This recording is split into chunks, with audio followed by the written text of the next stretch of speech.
Lá vem então as tarifas de Trump, agora se voltam contra os países do BRICS. É isso aí.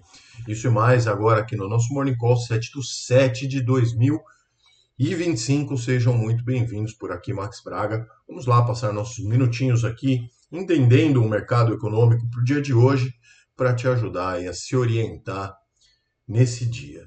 Bom, começando pelos dados macroeconômicos da zona do euro, eles vieram ali majoritariamente abaixo das expectativas, tá? Números da indústria na Alemanha, eles recuaram 1,4% em maio. A gente vinha falando já na semana passada, né, sobre bons números ali na parte de serviços, inclusive da Alemanha, mas a parte industrial vem com um recuo expressivo. Frustrou também a projeção de queda, que era de 0,2 e veio 1,4, então muito acima. Na França, a produção industrial também teve desempenho negativo, retração de 0,5%, e era uma expectativa de alta, inclusive, ao contrário, né? Por outro lado, a produção da França, ela avançou 1,7 na comparação anual e acelerou em relação ao mês anterior, que foi 0,6%, tá? Bom, na Itália as vendas do varejo também caíram 0,4% ao mês, também contraria as projeções, enfim. Muitas projeções sendo contrariadas ali na zona do euro, praticamente tudo se invertendo, tá? No Brasil, o índice de preços ao produtor, o IPP de maio, ele apresentou uma deflação de 1,29%, indica então um recuo mais acentuado nos preços nas portas das fábricas, né? Quando ali o varejo vai lá comprar nas fábricas para revender, e a balança comercial de junho registrou um superávit de 5,89 bilhões de dólares, também abaixo das projeções que eram de 6,45 bi, e também bem abaixo do resultado anterior que era de 7 bi. Tá? Então, começamos a semana com dados divergentes.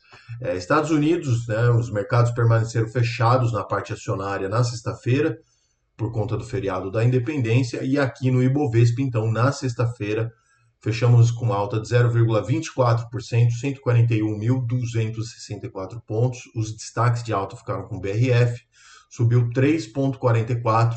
Vibra também subiu 2,68%. Os destaques de queda ficaram com Engie 4,32% e Udix 1,27%. Agora, vamos falar um pouquinho já sobre é, as questões que eu passei em relação ao Donald Trump.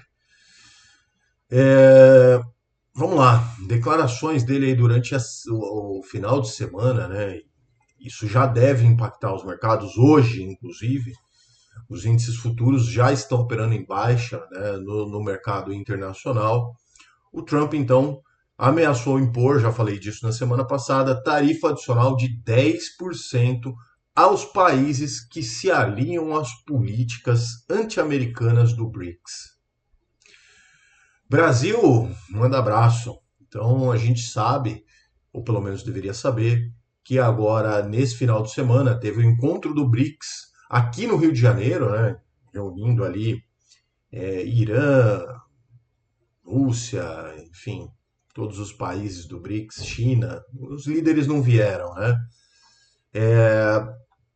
Onde ali sim também houveram declarações bem fortes ali em relação às políticas americanas, contrários, né? Enfim, o Brasil ele vem realmente se alinhando aí com países de pouca expressão comercialmente, muito negativos, né, em relação ao seu desenvolvimento como uma nação de bem, né? Enfim, não quero entrar nessa seara, mas então diz que 1º de agosto é o deadline, então para todos os países, inclusive para o restante, né, das tarifas de mais 10% em relação às políticas anti-americanas do BRICS. Tá? Em entrevista nesse domingo, né, a repórteres, o secretário de Comércio, né, foi questionado sobre o cronograma de implementação e foi então definido ali que as tarifas entram em vigor em 1º de agosto, mas que o Trump ainda está definindo as alíquotas e os termos dos acordos nesse momento, tá? Então é isso.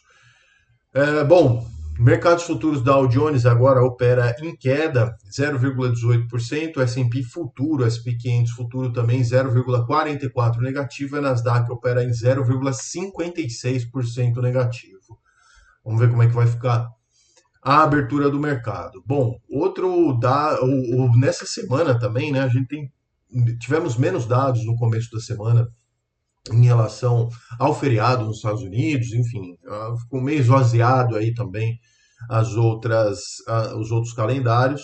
Por aqui, então, o que foi de relevante na semana passada foi os dados do CAGED, né, o relatório de empregos, que veio com uma resiliência ali do mercado de trabalho. A produção industrial também veio abaixo do esperado, só relembrando alguns fatos.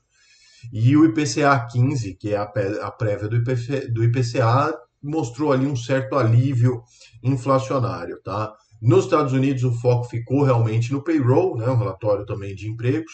E para o Brasil, que a gente deve esperar aqui ao longo da semana, uma série de dados, mas eu acho que também um dos principais é já nessa segunda-feira o IGPDI de junho abre os trabalhos, então vamos esperar. Ele tem uma projeção de deflação, né, para reforçar, inclusive, o alívio nos preços ao produtor. Vamos ver como que isso vai vir. Ao longo da semana também tem o IPCS e o IPCA de junho, esses muito importantes também. O mercado projeta aí um aumento no IPCA de 0,19. Vamos ver como é que vem isso daí. O relatório Focus já deve estar no ar. Já te falei como que você consegue esse relatório Focus. Ele é divulgado toda segunda-feira, né, pelo Focus. Você só entra no site lá do Focus, cadastra o seu e-mail e recebe o relatório.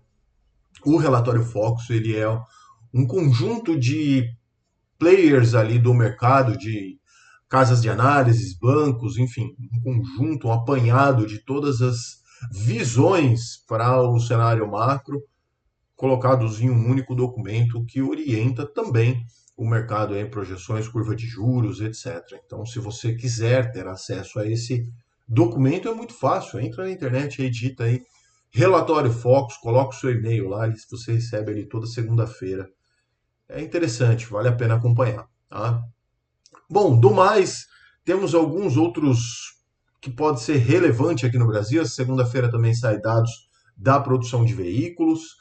Na terça-feira, acho que o índice de preços ao produtor na China e nos Estados Unidos, o crédito ao consumidor são os dados mais importantes, né? Fora que também a gente tem a pesquisa mensal de comércio do IBGE e tem mais outra, tem uma agenda aqui de dados, mas a gente vai passando por ela durante o longo da semana, tá bom? Esse era o vídeo de hoje, então. Espero que vocês tenham gostado. Claro, se inscrevam aqui no canal, comentem comigo as notícias. O que você acha aí dessa questão do país aqui, do nosso país, fazer parte do BRICS e agora ter uma tarifa adicional de 10%? Tá certo o Brasil em se manter dentro do BRICS ou ele deve buscar se alinhar com as políticas da OCDE? Largou isso já quando começou esse novo governo. O Brasil estava bem encaminhado para ir para, né, fazer parte da OCDE. O que você acha? OCDE ou BRICS? O que é melhor para o país? Comenta comigo aqui na caixa de comentários. Nos vemos amanhã, então, aqui no nosso Morning Call. Um forte abraço a todos. Tchau.